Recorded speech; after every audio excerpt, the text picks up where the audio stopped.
Fisiología y Biofísica, Unidad Académica 1, Funciones Cognitivas 2, Alteraciones Cognitivas, Seminario número 12. Hemos visto ya que gran parte del descubrimiento de la localización y función de las áreas cerebrales relacionadas con la cognición surgió de pacientes que sufrieron lesiones y como consecuencia de las mismas perdieron funciones cognitivas que previamente habían adquirido. Muchas veces estos pacientes presentan síntomas que para quienes tenemos intactas esas funciones pueden ser muy difíciles de comprender. Estos cuadros sirven también para comprender el procesamiento. En 1941, el neurólogo W. R. Brain describió 3 casos de pacientes con lesiones unilaterales del lóbulo parietal derecho que tenían principalmente diversos grados de dificultad atencional.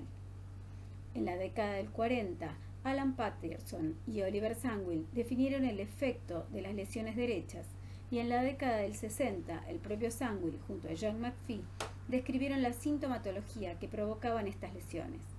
Como ejemplo, tomemos a uno de sus pacientes, el señor P. El señor P sufrió un accidente cerebrovascular parietal derecho a sus 67 años y fue evaluado 24 horas después. Desatendía el lado izquierdo de su cuerpo y el ambiente. Tenía dificultades para dibujar, copiar, recortar y ensamblar figuras. Tenía una discapacidad para orientarse en el espacio físico e imaginado, pero sin embargo estaba bien orientado en tiempo y no tenía problemas de lenguaje o intelectual. Si revisamos las conexiones desde las cortezas occipitales secundarias, veremos que una parte de estas terminan en el lóbulo parietal que está ligado a la percepción espacial. A esta vía se la conoce como vía dorsal o vía del dónde, y esto explicaría algunos de los síntomas del señor P, como la desorientación espacial, pero no porque se tiende al lado izquierdo. Debe destacarse que en este caso la localización de la lesión es en la corteza parietal inferior derecha. Esto implica la proyección de la vía dorsal a una localización diferente a la de la corteza parietal posterior vista en motor 2, que era la encargada de transformar las coordenadas alocéntricas en egocéntricas y generar un vector de movimiento, para que luego esta información se integre en un plan motor y que va a ser importante dentro de unos minutos. Entonces, las lesiones de la corteza de asociación parietal inferior generan déficits de atención. Esto se explica porque el hemisferio derecho, como vimos antes, es más rico en conexiones largas interhemisféricas, lo que lo hace más eficiente para integrar información de distintas áreas en lo que se llama procesamiento simultáneo, en contraposición al secuencial más propio del hemisferio izquierdo, como vimos en la clase de asimetría funcional. Esto es particularmente útil para procesar todo lo referente a la atención al espacio intra y extrapersonal. El modelo que aquí vemos explica las diferencias de procesamiento entre los dos hemisferios. En circunstancias normales, como vemos a la izquierda, cada hemisferio tiene una representación del hemicuerpo y hemiespacio contralateral. Pero el derecho es dominante para este tipo de procesamiento y entonces tiene control atencional sobre ambos campos. Cuando se produce una lesión en la corteza parietal izquierda, como vemos en la imagen a la derecha, no se produce déficit, ya que el hemisferio derecho tiene doble representación. Pero cuando la lesión es en la corteza parietal derecha, aparece entonces una severa falta de atención a todo lo que ocurre en el espacio y/o en mi cuerpo izquierdo. A este cuadro se lo llama hemineglect o negligencia contralateral. En algunas pocas personas, la lateralización podría ser al revés, como vimos antes para el lenguaje, y en ese caso todo el cuadro se invierte dando una heminegligencia atencional derecha. Llegado a este punto, definamos entonces el cuadro de heminegligencia. La conducta de heminegligencia es la dificultad para orientarse, actuar o responder a estímulos o acciones que ocurren en el lado contralateral a la lesión. Estos pacientes pueden, por ejemplo, omitir la mitad de la comida de su plato o afeitarse solo la mitad de la cara. En la enorme mayoría de los casos, la lesión es en la corteza parietal derecha. Además, para que haya heminegligencia, no debe haber déficits sensoriales o motores primarios. La sintomatología puede ser desde leve, ininatención, a severa, negligencia. Dependiendo de la localización exacta de la lesión y del tipo de atención involucrada, la heminegligencia puede ser sensorial, espacial si la desatención es al ambiente y o corporal si es al propio cuerpo, como vimos recién, motora o intencional, en la que hay menos intención y acción motora, como si fuera una hemiparesia pero en ausencia de déficit motor. Afectiva, el paciente que sí tiene una hemiplegia se comporta como si esta no existiera o en el extremo opuesto rechaza el miembro paralizado. O bien puede ser representacional, que es la desatención a la mitad de las imágenes mentales, cuando se le pide al sujeto que imagine que está viendo un lugar determinado y entonces omite lo que sucede a la izquierda, pero si le pedimos que se pare en el punto opuesto, sigue omitiendo lo que está a la izquierda a pesar de haberlo nombrado instantes antes. Veamos algunas pruebas que podemos usar para evaluar heminegligencias. Una de las más usadas es el test de bisección de líneas, que a su vez tiene varias versiones. En la forma clásica, se coloca al paciente frente a una hoja con numerosas líneas horizontales distribuidas por todo el espacio y se le pide que con un lápiz las divida por la mitad. En este caso, vemos a la izquierda cómo el sujeto corta por la mitad las líneas a su derecha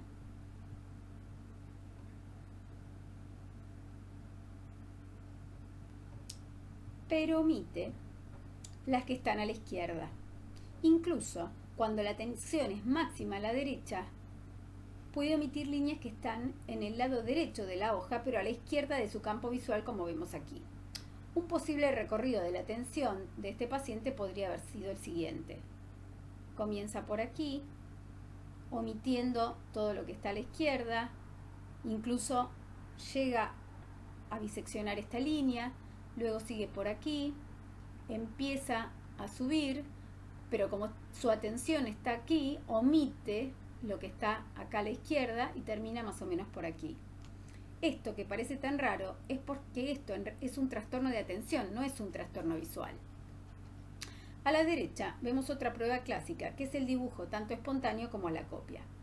En ambos casos es notoria la mayor presencia de detalles a la derecha y omisiones a la izquierda. Sin embargo, el neglect nunca es completo.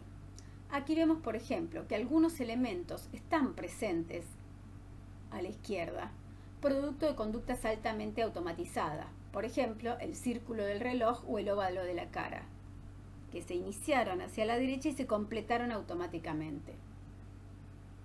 También vemos que la función intelectual está conservada, como se observa en el caso del reloj, en el que el paciente sabe que debe poner los números del 1 al 12, pero solo los ubica a la derecha. Veamos ahora otro cuadro de alteración cognitiva, la agnosia. Agnosia viene del griego y significa incapacidad de reconocer. Este término fue introducido por Freud en 1891 para referirse originariamente a los trastornos del reconocimiento visual. Definimos la agnosia como la incapacidad de acceder al reconocimiento de un objeto u otro estímulo que no puede atribuirse a déficits sensoriales elementales, deterioro cognitivo general, alteraciones atencionales, trastornos del lenguaje, o sea, afasias, o falta de familiaridad con el objeto. Las agnosias son modalidades específicas, pueden ser visuales, auditivas, táctiles o corporales, y hay diferentes cuadros dentro de cada modalidad. Las más frecuentes son las agnosias visuales. En las agnosias visuales, el paciente no puede reconocer objetos presentados visualmente que previamente conocía, pero que puede reconocer por otra modalidad. Por ejemplo, si le mostramos unas llaves, no sabe lo que son, pero si las hacemos tintinear, las puede reconocer. O si se las damos en una bolsita a que las busque por el tacto, también podría hacerlo.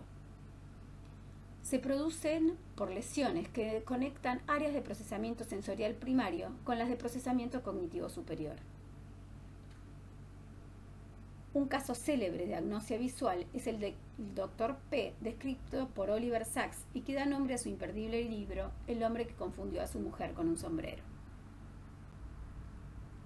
Si volvemos a esta imagen, observamos que hay otra vía que conecta las cortezas visuales secundarias con el lóbulo temporal. A esta vía se la conoce como vía ventral o vía del qué, y es imprescindible para el reconocimiento visual. Para poder reconocer algo tenemos que aparearlo con algo que ya conocemos previamente, o sea que ya está en nuestra memoria. Es por esto que esta vía llega al lóbulo temporal, que a su vez conecta con otras áreas en las que se distribuye la memoria semántica. Las diferentes agnosias visuales se explican por lesiones en algún punto de esta vía. Como se dijo recién, hay diferentes tipos de agnosias visuales, pero si tuviéramos que hacer una gran divisoria de aguas, podemos clasificarlas en dos grandes grupos: agnosias aperceptivas y agnosias asociativas. Y en ambos casos, los pacientes no pueden reconocer los objetos visualmente. La tarea que rápidamente las discrimina es la copia. Aquí vemos a la izquierda la copia de un paciente con agnosia aperceptiva. Prácticamente nada de lo que copió es reconocible, ya que hay una incapacidad para acceder a las propiedades estructurales o espaciales del estímulo y formar una representación del mismo. En cambio, a la derecha, en un paciente con agnosia visual asociativa, vemos que la capacidad de copia está conservada, porque el procesamiento perceptual está conservado. Pero si se le pide que diga qué es lo que copió, no podrá decirlo, ya que no puede interpretar el estímulo, asignarle significado o atribuirle identidad. Un caso particular de reconocimiento visual es el reconocimiento de rostros. En la imagen vemos como inmediatamente después de que es presentado un rostro a un individuo normal, cambia la actividad en la corteza temporal inferior derecha, también llamada área fusiforme. Esta es el área específica para el reconocimiento de rostros. Cuando hay lesiones en esta área, se pierde la capacidad de reconocer caras previamente conocidas que sí se pueden reconocer por otra modalidad, por ejemplo por la voz o el perfume. Esto se denomina prosopagnosia, y el gran neurólogo Oliver Sacks la padecía desde el nacimiento. Esto se llama prosopagnosia congénita. Si las agnosias están ligadas a las modalidades sensoriales, la contracara serían las apraxias, que están ligadas a trastornos de la actividad motora. En 1905, Hugo Lippmann describió un grupo de 83 pacientes con lesiones en las áreas motoras secundarias, corteza motora suplementaria, premotora y parietal posterior, tanto en el hemisferio derecho como en el izquierdo, que tenían dificultades para usar objetos y realizar gestos. Las conclusiones de este estudio fueron tres. Primero, en todos los pacientes que tenían apraxia, las lesiones eran izquierdas. Ahora sabemos que esto es lógico, ya que realizar un gesto o usar un objeto implican un ensamblado secuencial muy estricto en el tiempo y en el espacio, y este es el tipo de procesamiento en el que el hemisferio izquierdo se especializa, porque tiene mayores conexiones intrahemisféricas cortas. Segundo, estableció la apraxia como una entidad clínica independiente de la fascia o la... Y tercero, puede haber mucha variabilidad en el cuadro sintomático, dependiendo de la localización precisa de la lesión. Entonces, veamos qué son las praxias. Una praxia es un conjunto coordinado de movimientos aprendidos altamente automatizados, voluntarios, intencionales, realizados en función de un objetivo, o sea, de una acción final, el gesto. ¿Qué es un gesto entonces desde el punto de vista cognitivo? Aquí la disposición espacial y temporal entre los elementos es esencial. Los gestos son aprendidos y son dependientes de un aprendizaje explícito aparte del implícito. También son estrictamente culturales. La aparición y realización depende del contexto social, la época y el lugar. Si en este momento les pido que imaginen o representen la forma en que se usan los cubiertos, probablemente estarán haciendo alguna cosa con su mano izquierda y otra con la mano derecha. Sin embargo, sepan que en más de la mitad del mundo, las personas toman los dos cubiertos con la misma mano, porque en el Oriente se come con dos palitos. Esto les hace ver que es bien distinto el gesto de comer con cubiertos en un lugar y en otro. Y las praxias justamente son culturales. Implican la utilización de elementos específicos, un peine, un lápiz o piezas particulares como pueden ser los botones. También la construcción, a partir de elementos a organizar, por ejemplo, armar una caja de cartón, construir una torre con cubos o escribir. Y los gestos simbólicos, que son regidos por las reglas sociales. Saludar, pedir permiso para hablar. Lo que Los gestos simbólicos son los que cambian más de cultura a la otra. Yo puedo acercar mi índice y mi pulgar en el aire y para algunos estaré pidiendo un café y para otros estaré haciendo otra cosa. La patología de este tipo del gesto cognitivo, si es adquirida, se llama apraxia y si se da desde el neurodesarrollo se llama dispraxia. La apraxia es entonces la dificultad para planear y ejecutar acciones complejas. Por ejemplo, cepillarse los dientes, utilizar utensilios de cocina, que no puede ser explicada por dificultades en la comprensión de la acción, por déficit motor o por déficit propioceptivo. La causa es adquirida, generalmente por accidente cerebrovascular o enfermedades neurodegenerativas, como puede ser la enfermedad de Alzheimer ya vista. Es debida a lesiones en la corteza parietal posterior o frontal, tanto motora suplementaria como premotora, o insular predominantemente izquierda, y también por lesiones del cuerpo calloso. Al igual que como vimos en las agnosias, dependiendo de dónde se ubica exactamente la lesión, puede haber diferentes tipos de apraxias que dan diferente sintomatología, afectando más la planificación o la configuración de la secuencia durante su ejecución. Y por el tipo de procesamiento que exigen las praxias, el hemisferio dominante es el izquierdo en la mayoría de las personas. Las lesiones en la corteza motora suplementaria derecha dan apraxias unimanuales izquierdas, mientras que las lesiones izquierdas dan apraxias bimanuales. Esto es similar al modelo que vimos en la atención espacial. De todos modos, debemos recordar que en general, para realizar actos motores complejos como puede ser encender una vela, se activan los dos hemisferios y se conectan a través del cuerpo calloso.